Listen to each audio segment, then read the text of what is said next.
Now, guys, the next guy, trade market news, Klay Thompson. What do you guys expect here? The Warriors want to pursue the trade market before engaging Klay Thompson on a contract. What does that mean?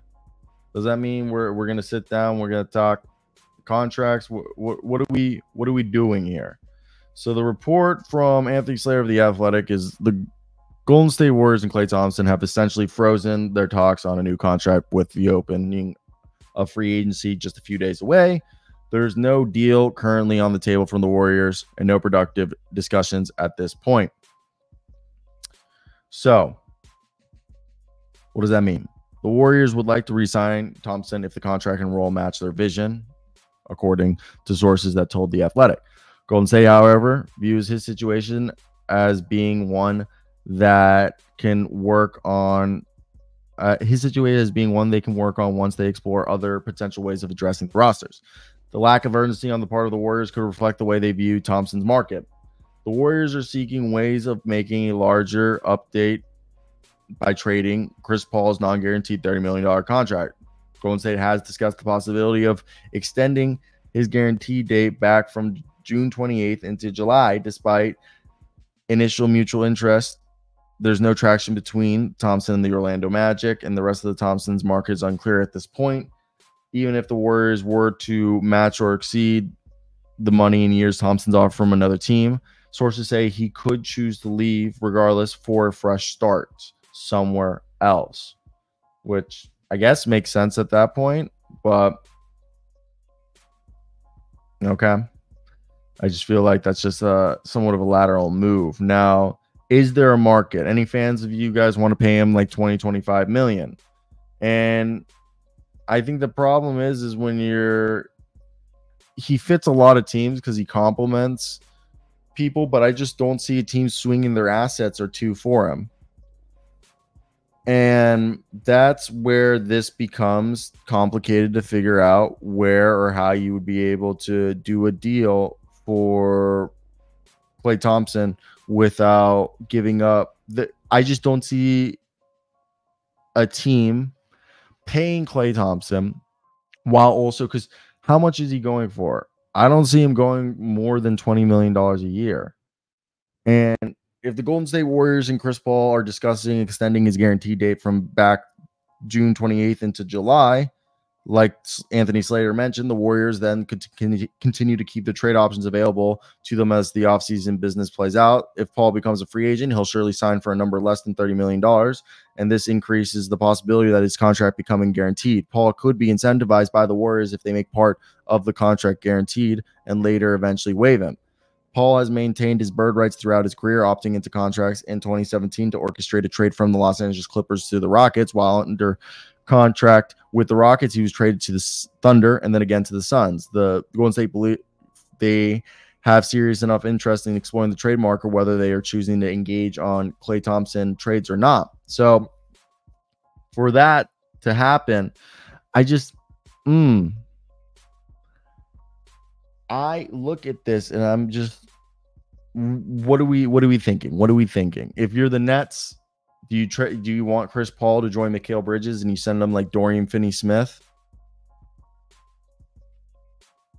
and De'Ron Sharp? I don't know. I feel like that you're already paying too much for Chris Paul. Mavs aren't going to give you anything. It's not like Tim Hardaway Jr. and Maxi Kleber are an upgrade for the Warriors. The Spurs, they can just eat the contract, and the only thing they'd offer them is Devontae Graham, maybe Zach Collins, Malachi Branham, and Blake Wesley. The Portland Trailblazers, you want Matisse Thybulle, Malcolm Brogdon, Tamani Kamara, Robert Williams. I think that's the whole thing you're looking at here.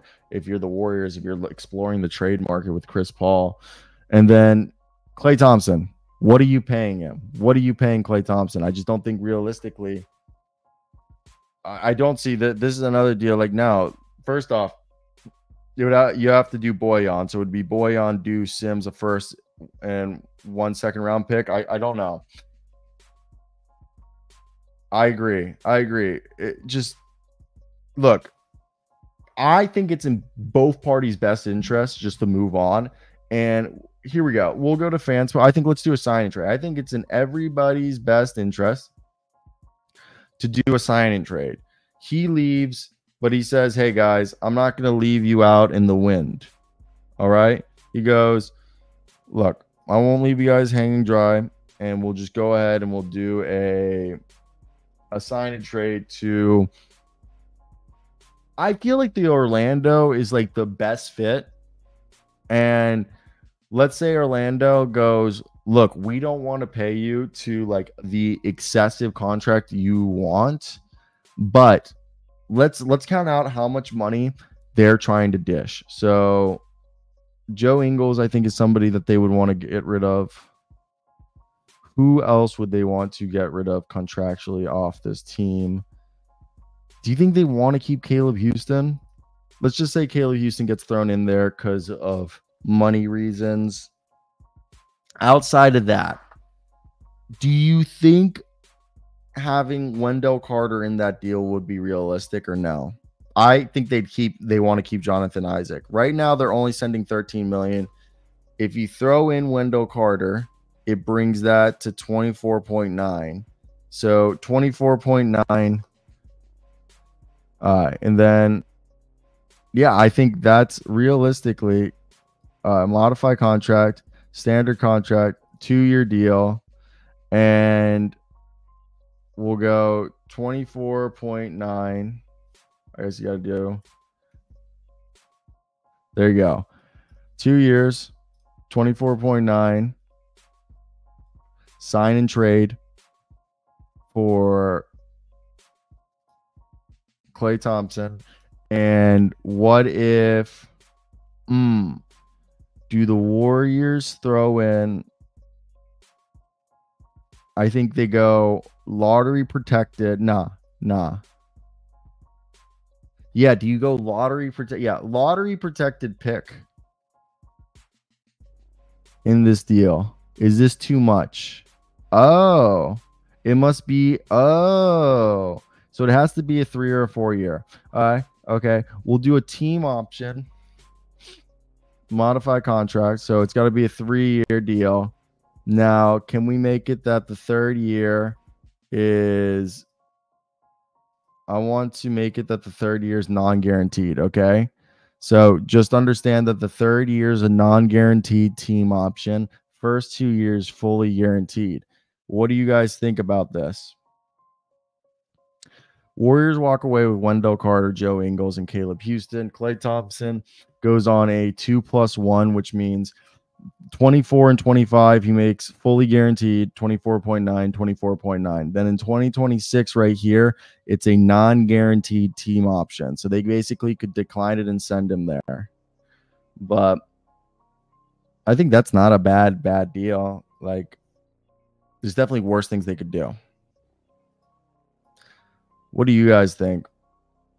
I do think it's a interesting situation that's brewing out there, and I'm curious to see what's going to happen with the whole situation and if they're going to be able to get anything for Klay if he were to leave, or if they're just gonna if he's just gonna leave and they're gonna be standing there empty-handed. I just think if he's going to leave, please sign and trade him so you're not dumb and just let him walk, because losing somebody uncompensated, I think, is the worst thing you could possibly do in the NBA.